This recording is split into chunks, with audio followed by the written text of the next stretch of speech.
About 9 months ago, me and my partner had just bought a new 6-month-old boxer dog to keep our 3-year-old Labrador company and decided it would be a good idea to take them for a walk in the countryside.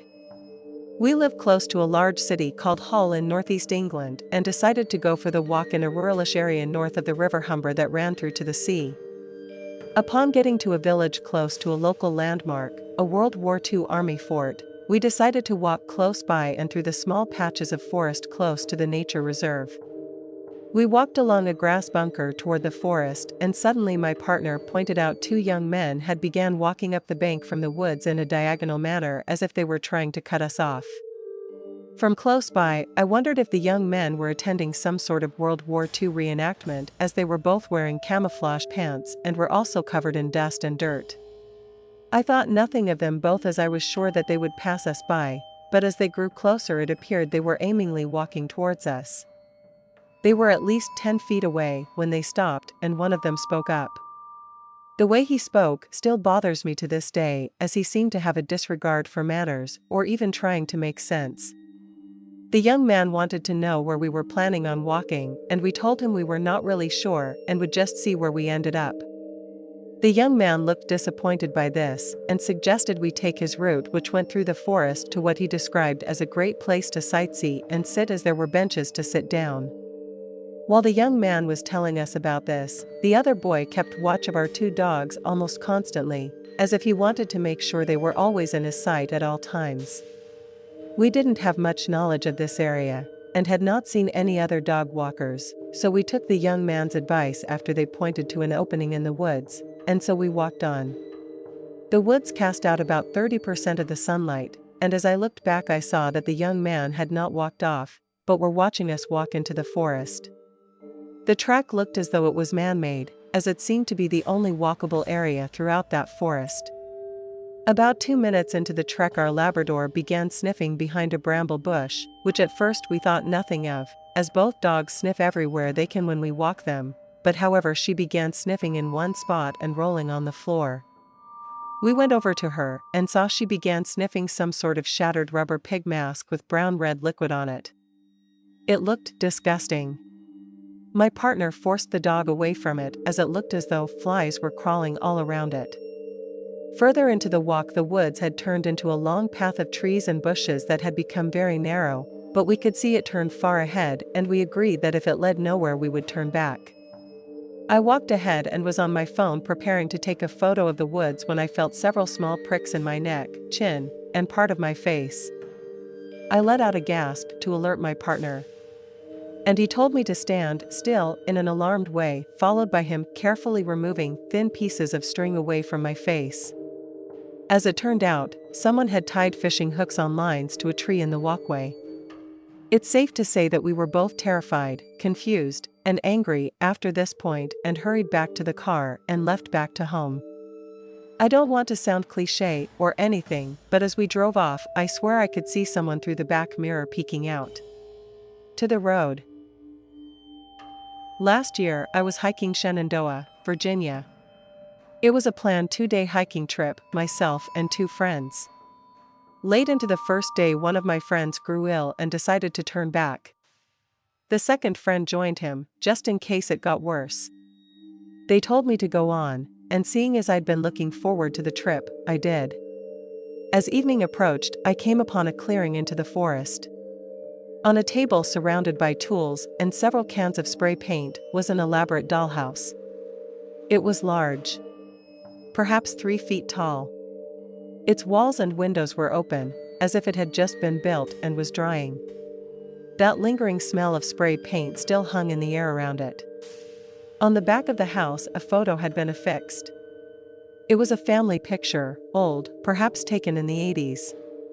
Everyone in the picture looked very uncomfortable, like they didn't want to be taking the picture or were forced to. Not scared, just very uncomfortable. I left it and continued on, so that I might reach my planned campsite by nightfall. The wind had picked up considerably. In the distance I heard a branch give and fall, crashing to the forest floor, startling me. I found my campsite, but was a bit unnerved by the dollhouse in the middle of nowhere. I realized I didn't want to camp out in the open where whoever was working on it might stumble upon me. I had one of those little one-person tents that stand just tall enough for a person to lay down in. I set it up behind a thick stand of brush, one side blocked off by a tall stand of rocks. I was glad for this because not only was I now hidden, but the rocks effectively blocked the heavy winds, which had now turned cold as the frigid air tumbled down from the mountains at night. The sound of wind-churned forest was relaxing, and I think I fell asleep right away. Have you ever been awoken by a loud sound and you're unsure what it is exactly, but some remnant of it echoes in your mind for a moment after waking? That's what happened to me some time later, in the pitch dark. I had the sensation that someone was near. I listened intently, trying to hear over the wind. I heard a man's voice somewhere in the distance. Harsh, rapid, then becoming softer. He was too far away from me to discern what he was saying, but close enough that I could hear inflection and cadence. It sounded like a crazy person scolding himself. Then, his voice became softer, answering. As I listened, his voice grew louder and louder, until I could hear his clumsy footfalls crashing towards me. He walked by where I was camped, just several feet away from the brush that concealed me. By now my eyes had adapted somewhat to the pale moonlight, but I still couldn't make out anything more than a large, massive shape. He was probably about 6 feet 6 inches, heavily built. He was carrying something long beneath his arm, a rolled-up tent, I guessed. He was angrily talking about someone's face and how it haunted him. His voice then became childlike and his conversation with himself turned to the topic of cheese and crackers. The dude was clearly off his rocker. After a moment he continued on, his voice receding until I could no longer hear him. I slept little that night afterward. At first light, I booked it back the way I came, back to town. And I noted that the dollhouse was not in the clearing when I passed back by. So this happened a few years ago. I believe it was the summer going into my junior year of high school. I had been going to sleepover camps since I was very young, and that summer was no exception. However, I was in a different option of camp this year where I would be hiking the Appalachian Trail for 2 weeks as opposed to staying on the campgrounds. This was a new experience for me, but I was very excited because I'm an adventurous person. So on this trip was me, the 2 female counselors, and 9 other girls. This happened a few days after our trip began, so we were still getting to know each other a little more, but we were also pretty comfortable around each other. We stopped for lunch around this water fountain. Our spot was on the trail, but just happened to be by a portion of the trail where a road went through. While we were eating, we all noticed one of those stereotypical creeper vans driving back and forth in the same portion of the road. None of us really said anything, but we all noticed it. After about 5 minutes of this van driving back and forth, it pulled onto the trail close to where we were eating. It just sat there. I guess we all figured the driver was lost or was looking for a bathroom because none of us said anything about it. Finally, a man got out of the car, ran up to us, and started screaming. Does anyone know CPR? My half-brother has the shakes. Immediately, our 2 counselors got up and ran to his van. They were gone for a few minutes, and we started getting suspicious. People began saying, I could have sworn I saw his van drive by a few times. And, if it was an emergency, why would he take the time to say half-brother? Our counselors finally came back with these blank looks on their face. We began asking them a bunch of questions, but they wouldn't talk. This man walked up to us with these weird puppet things. It was one of those plastic statues people put on their porch for Halloween, only there was no bowl full of candy. He began asking us questions, but no one answered. We just kept eating our lunch in silence. In a creepy way he said, my puppet likes girls. He also told us his puppet could talk and press the button on its foot. I guess he got the hint because he went back to his car and sat there for what seemed to be an eternity. He just sat there with his door open blasting music. Eventually, he left. We quickly packed up our bags and booked it out of there. No, it wasn't outright scary. But it was just the first part of some very strange occurrences on that day. We continued our hike down the Appalachian Trail. We talked about the creepy man we encountered for a while and then began sharing scary stories until we reached our campsite. Once we reached the campsite, we set up our tents and were just hanging out. We reached the campsite pretty early that day, so there was plenty of daylight left. Being a group of teenage girls, we got bored easily and began walking around the campsite. We flirted with a group of boys until they got bored of us and eventually left. Then we decided to play a game called Elephants and Gazelles. The premise of the game is unimportant, but the game is best played with a large group of people. And it just so happens that 3 guys walk over to our group to introduce themselves, not the guys we previously were flirting with.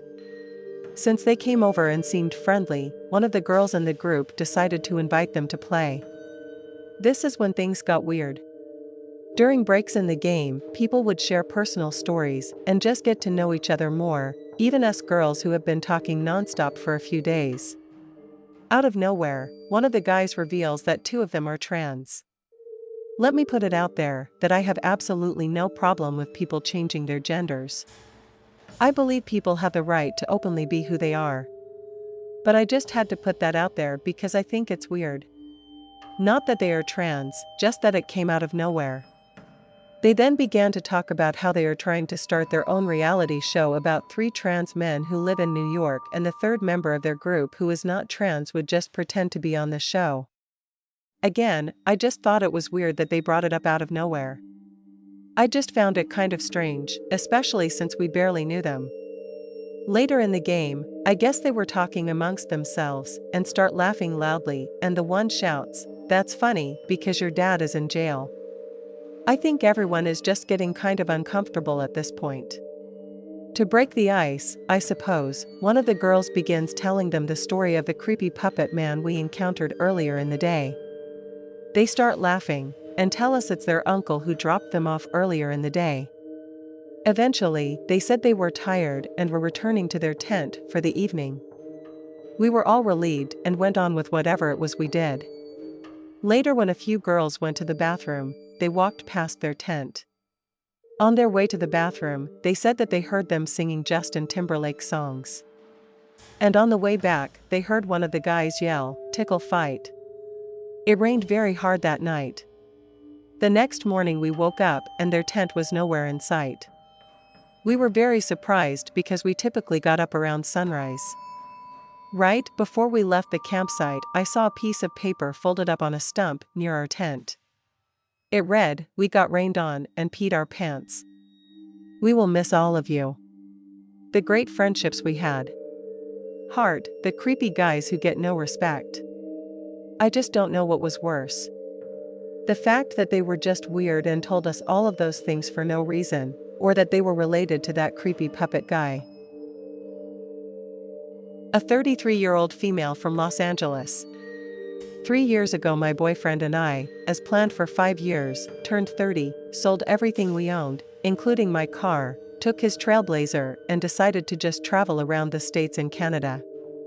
I guess you could call us backpackers, as we tend to chase good weather, find a state park and backcountry hike into the wilderness for a few days at a time.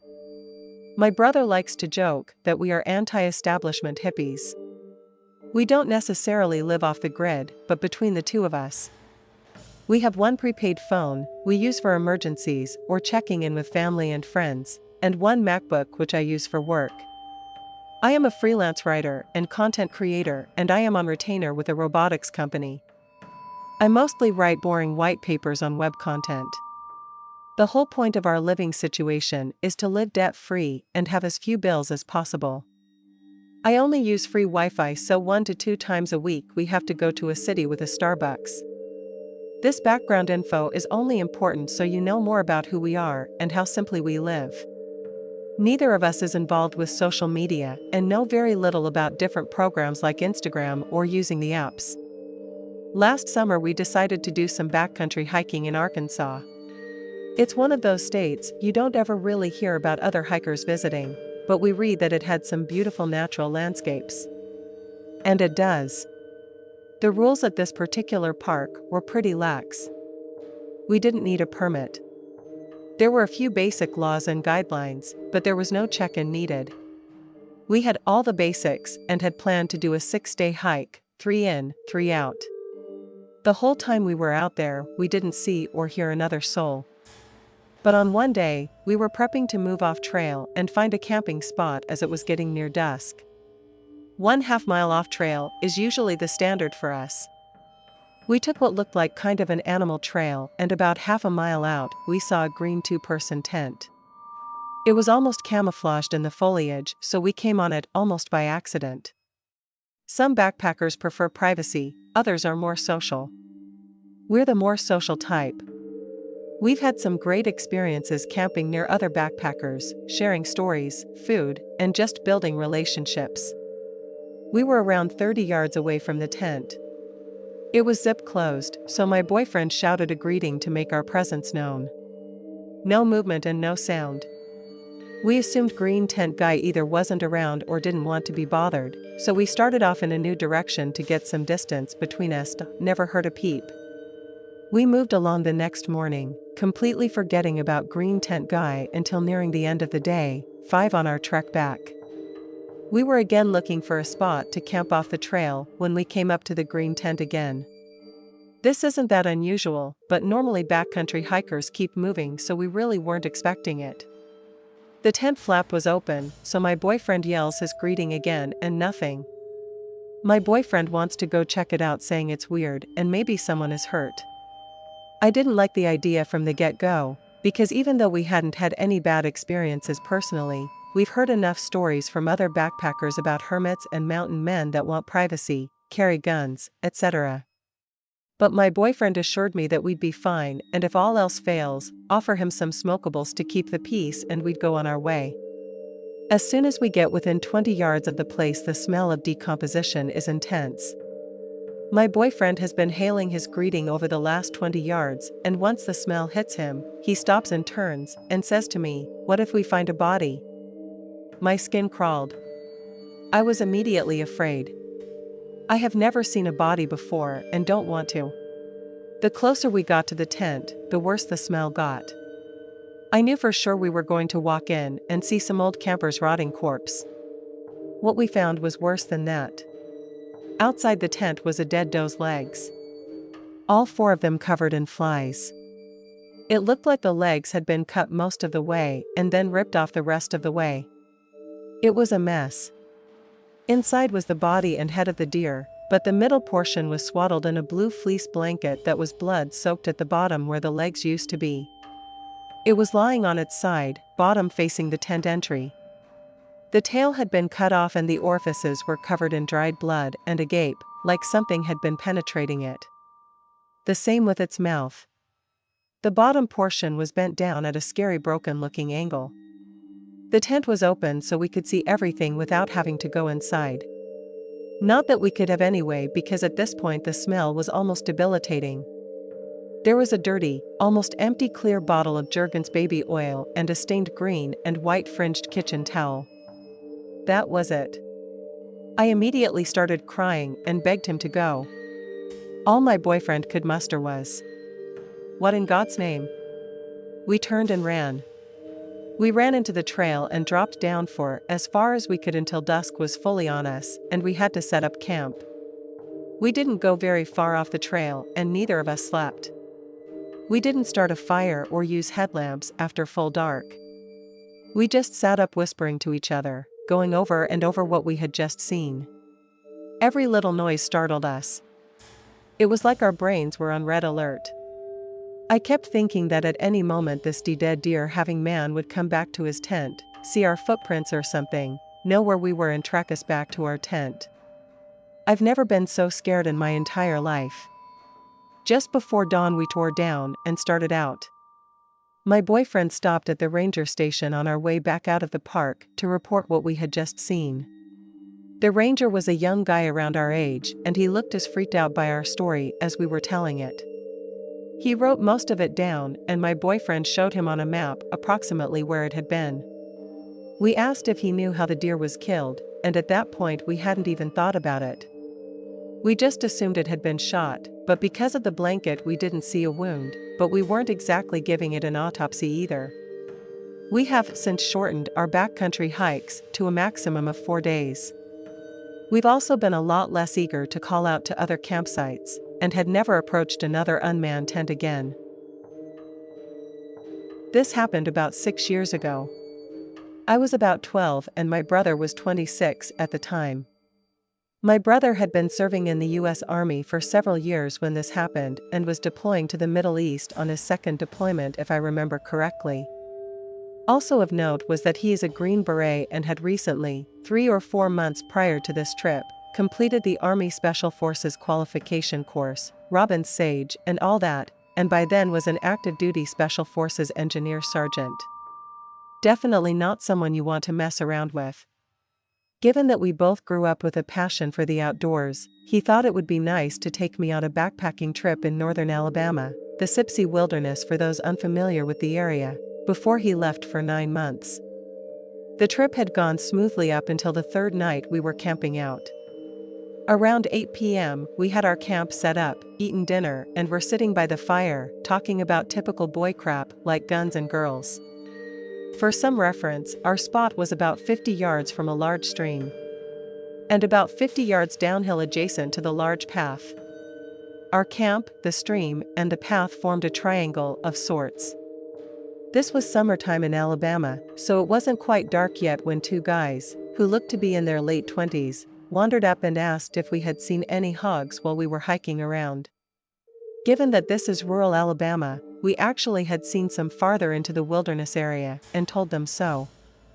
Even though they were relatively polite, my brother called them good old boys. I got a seriously creepy vibe from them. Dirty clothes, greasy hair, scraggly facial hair, etc.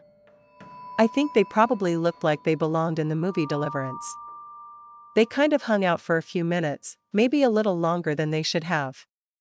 Looking around, asking us questions like how long we'd been out there, how long we were staying, and what looked like them kind of sizing us up. They then abruptly said goodbye and walked away. I didn't necessarily feel threatened by them, and I know for sure my brother didn't. I still felt uneasy about the whole thing. Fast forward 3 or 4 hours. My brother and I had gone to sleep and were nestled in our tent when I woke up to the sound of multiple dogs barking. I've always been a heavy sleeper, and they sounded like they were only about 100 yards away. My heart immediately started pounding, and I kicked my brother through my sleeping bag and asked if he was awake and had heard the dogs. He responded, "I'm awake. They've been getting closer for the past hour or so. Just lay still and don't make any sounds." Needless to say, 12-year-old me was about to crap my pants. We would also hear sporadic shouts from several different sources, but neither came any closer. A few minutes later my brother whispered, "They're just hunting for hogs. They use the dogs to pin them down and then they shoot them." This gave me some relief, but not much. Somehow I managed to fall back asleep. The fact that they were doing this at night was a huge red flag, my brother later told me. But I think he was just trying to calm me down. Fast forward what was probably another 3 hours around 2 a.m. I had managed to sleep pretty well after first hearing the hog hunters when I woke up to my brother squeezing my shoulder firmly saying, "Wake up, put your shoes on quick and follow me. Be as quiet as you can." My heart immediately went back to racing because I heard the dogs and voices in the distance, farther away than before, but still distinct. Not asking any questions, I did what he said, and as soon as we were out of the tent, he told me to get on his back. This was a breeze for him after wrecking with God, who knows how much weight in the army. We snuck about 50 yards into the woods, towards the junction of the path and the stream, and crawled into some bushes. It was up a hill, so we had a pretty good elevated view of our campsite. I remember as we were laying there how loudly I was breathing and how quiet he was when I heard the very distinct sound of a pistol slide racking. I looked over and my brother had his pistol, an HK-USP that he gave to me a few years after the story took place, and was watching the campsite and surrounding area. I started to whisper to him when he put his hand over my mouth and pointed to the campsite. The group of hunters had been steadily approaching our camp, and by this time, 30 or so minutes had reached it. There were 5 of them and like 3 or 4 dogs. They all looked relatively young, but 2 had either rifles or shotguns, and the dogs were going crazy, obviously having smelled our scent. For those of you who are backpackers and campers, nobody who comes up on a random campsite in the middle of the night with dogs and guns has good intentions. I knew this, and my brother knew this. I was scared out of my mind. I couldn't make out what they were saying, but my brother later told me they were talking about us, although he hadn't heard any specifics either. They lingered for about 20 minutes shining flashlights around and talking to themselves. My brother put his mouth to my ear and said, "Stop. Don't look back. Stay off the trail and look for the flashing lights." I didn't know what he meant by this, but that'll come later. I knew I could make it back, because he taught me land NAV pretty well. He then handed me a flashlight and told me not to take the red filter off. He told me later the red filter helps preserve night vision and cuts down ambient light, so it would be harder for someone to see from a distance. At this point I was so scared I almost started crying. But at the same time had a rush of adrenaline and what I think was now confidence that he thought I could handle myself. We laid there for a little while longer when out of nowhere they started screaming, "Where y'all at?" and firing into the woods at random. My brother dragged me behind the crest of the hill and threw himself on top of me. Thankfully, because of our position on top of the hill, we were protected from any gunfire. They shot maybe 5 or 6 more times, and then started walking back the direction they had come. They got maybe 100 yards away when I heard a blaring siren and saw emergency lights flashing through the woods. Turns out my brother had called the Forest Service office on a satellite phone my family had for emergencies while I was asleep, and they had sent our Forest Service officers and game wardens to our area of the wilderness. The Sipsey Wilderness is about 25,000 acres in size, so it took them a while to get there on the dirt roads. When we saw the game warden truck, my brother signaled them with a light and pointed them in the direction the hunters had gone, and the guys sped off shining his spotlight through the woods.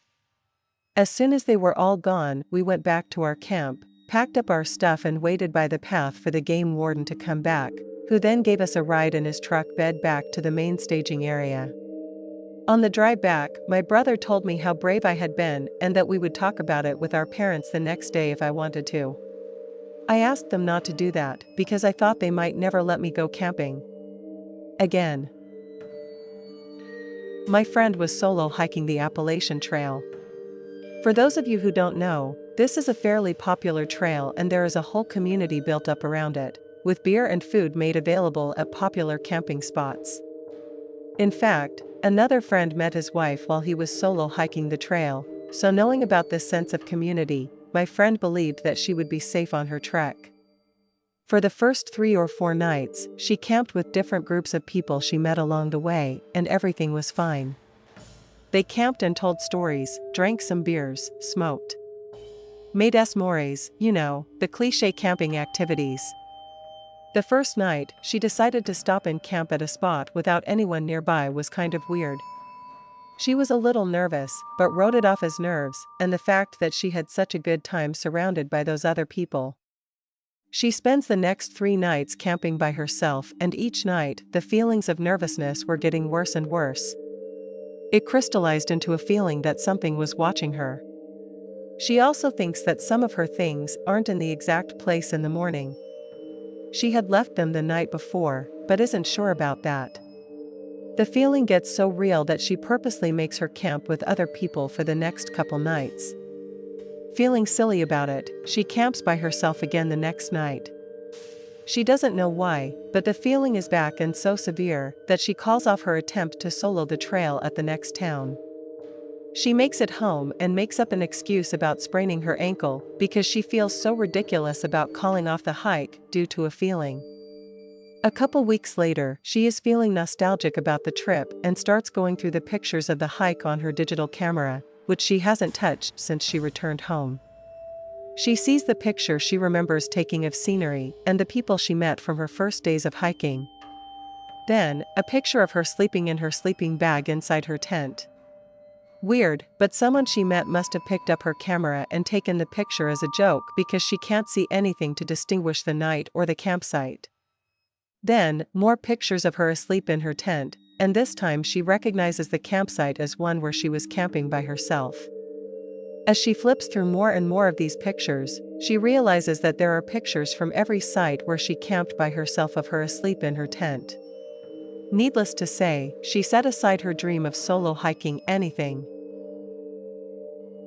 The story happened a few weeks ago on a hiking trail that my girlfriend, Lauren, and I randomly decided to take while in the Malibu area. Our original plan was to hike at a different location, but we realized that it was farther than anticipated due to traffic, so we settled with a nearby trail that we found using Yelp. After locating the entrance to the trail, we started our hike to a basically non-existent 3-tier waterfall, being that there was a drought in California. In the middle of our hike, we passed by 3 guys. 2 of them shirtless and dirty. Dad said hi to us, and because of that my girlfriend joked that those guys looked shifty and were probably up to no good.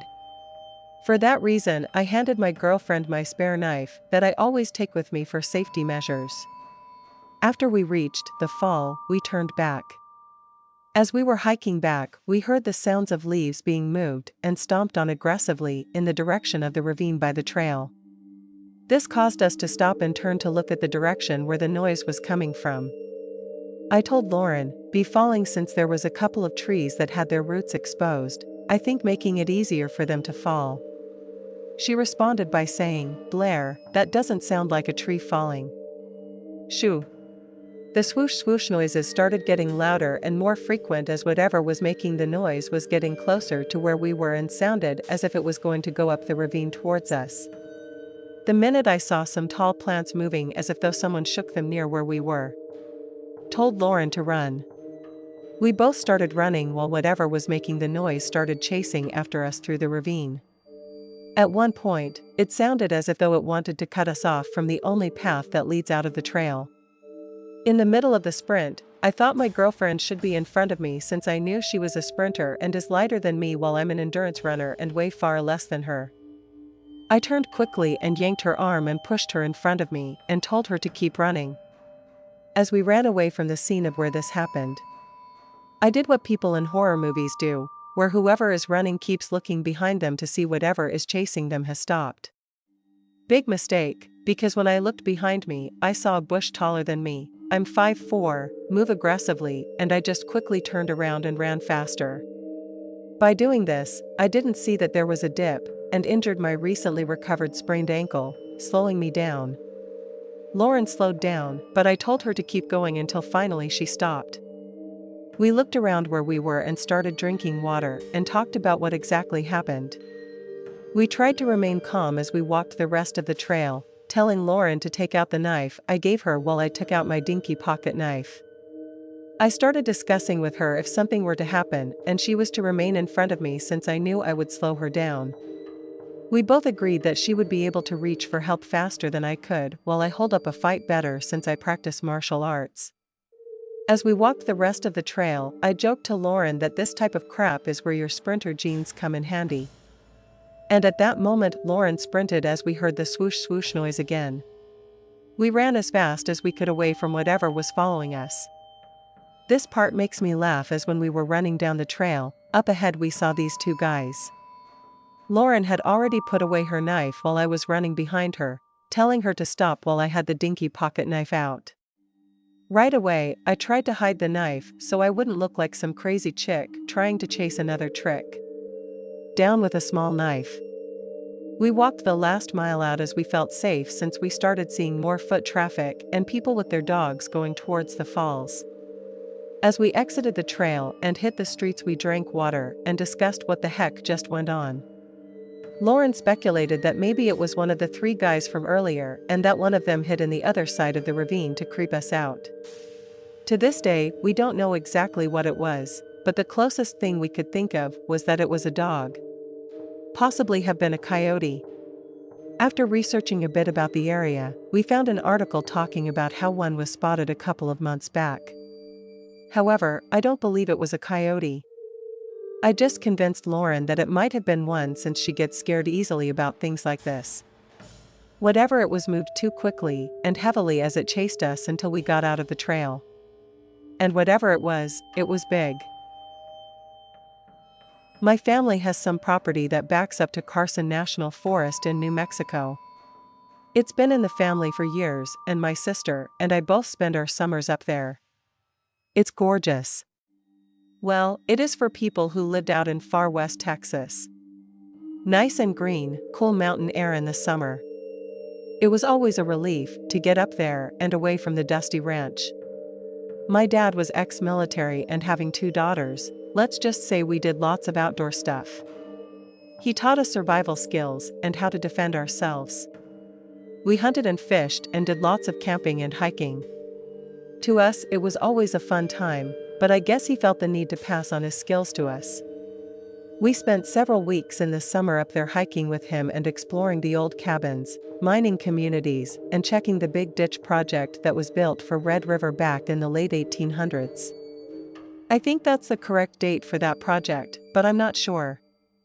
Anyways, it's a great place to hike with some beautiful high mountain lakes, streams, and lots of wildlife. This happened when I was in college and my younger sister was still in high school. My dad was still at home having to work and would come up every few weeks to spend time with us. We were up there with our mom, and she mainly spent time in town or around the property painting. We spent our time on the Jeep trails or hiking and sleeping.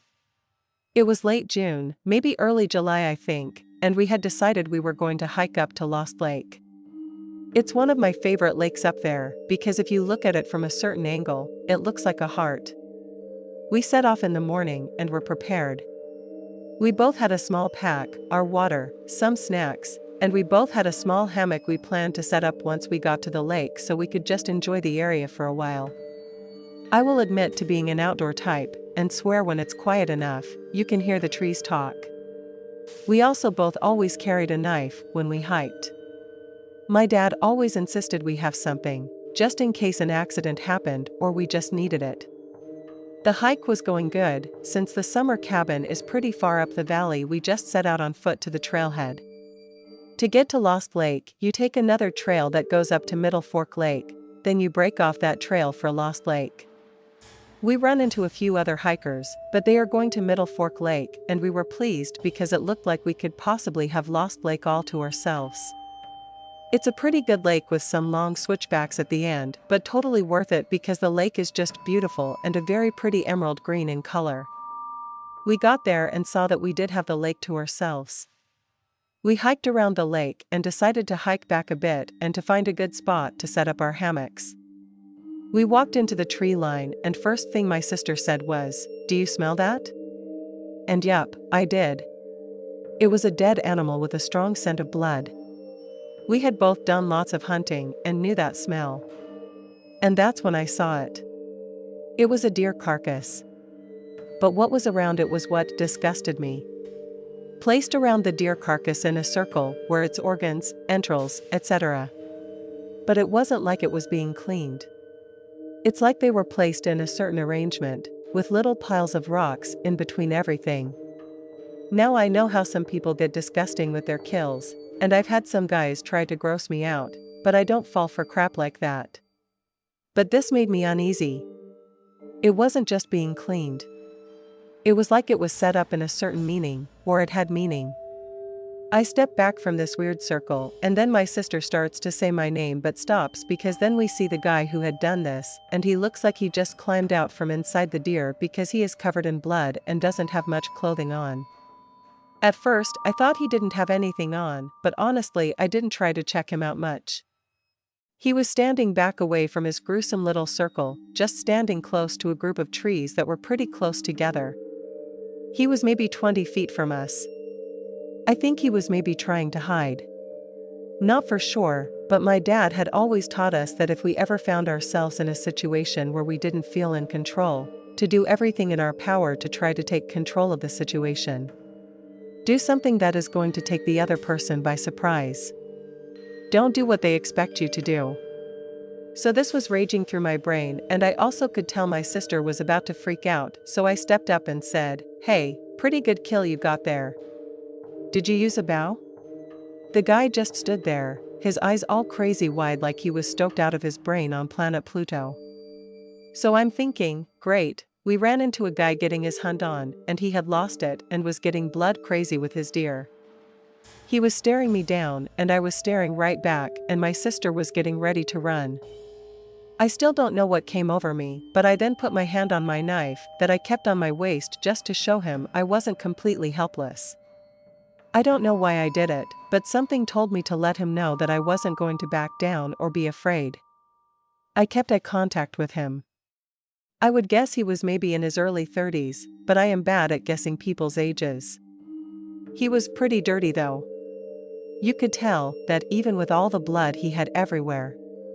I started to back off and my sister had moved behind me, so I spoke again and said, "So, you having a great hunting day?" Again, the crazy didn't say a thing. I just stood there like he was a statue or something, or like he thought I couldn't see him if he didn't move or make a sound. We moved back to the lakeside again and booked it around the lake. My sister stayed up front and she was shaking pretty bad. I was mainly angry at first because he wanted to get all crazy in the woods with his deer and he should have gone further back up the forest. We get back to the trailhead and stopped to get our bearing and looked at each other. I was scanning the forest line to make sure we weren't being followed and my sister was just in shock. We started down the trail pretty fast and I was hoping I could keep my sister together until we could at least reach the Middle Fork Lake Trail or that we could even run into some more hikers. But the odds weren't good on this particular trail because you have to get an early start on the Lost Lake Trail and by now it was late morning, almost noon. We were making good time and hadn't discussed what we saw, just started hiking back down. I started to get that feeling when you just know you aren't alone. I kept checking but didn't see anything. Even hear anything at first. My sister refused to look back and just kept going, but I felt that I had to keep checking to make sure the idiot wasn't following us. That's when the first stuff came flying at us. It was some small pebbles, but it really made me angry because it was obvious someone was throwing them at us, and it could have only been him. My sister was almost running at this point, but I am the mouthy smart aleck. I blamed the Texas upbringing, and darn it, this was my forest. I had grown up here, and these were my lakes. My trails, and I wasn't about to let some crazy dude ruin it for me. I started yelling back that he needed to go back to his deer and leave us alone. At this point, my sister is telling me to shut up and just come on, and I am thinking no way this guy is just trying to scare us. The pebble stopped and then we started hearing barking and growling noises. My sister said, "Now he's growling at us?" And I just told her to get on down the trail and ignore it. He was behind us pretty much the whole way, growling and making these barking noises every once in a while, but I never caught a glimpse of him. Once we get close to where the trail joined in with Middle Fork Trail, he seemed to back off. I never caught sight of him behind us, but I could hear him and I just knew he was there. He started down the rest of the trail. My sister refused to stop or look behind her, so I kept checking every so often. Didn't see anything or hear anything. We started to discuss what had happened, and she felt like he was very sinister. And felt like we had been in a dangerous situation. I felt like he was just getting his kicks out of scaring two girls. I mean, he had to have heard us coming around the lake. We weren't being quiet. It was the opposite because there are black bears up there, and we would always be pretty loud while hiking, hoping to scare off any bear in the area so we wouldn't come up on one. To this day, she still thinks he was sinister, and I think he was just trying to scare two girls and was getting his kicks out of it. We told our parents and my dad didn't like what he had heard. He did teach us some more up-close defense skills after that day and forbade us from ever hiking alone or just the two of us again. We didn't hike up that trail for several years with anyone. It freaked my sister out and I just didn't like remembering a time I was scared in the forest that I considered my own. I didn't know it at the time, but after we had gotten back to the house and told my mom, she had called some neighbors. and a few of the men hiked up there the next day to check things out. They did find the deer carcass and some empty hiking packs like would day hikers use, but they were empty. They also found a rustic campsite further back in the woods that had been cleared out as well. No sign of the weirdo.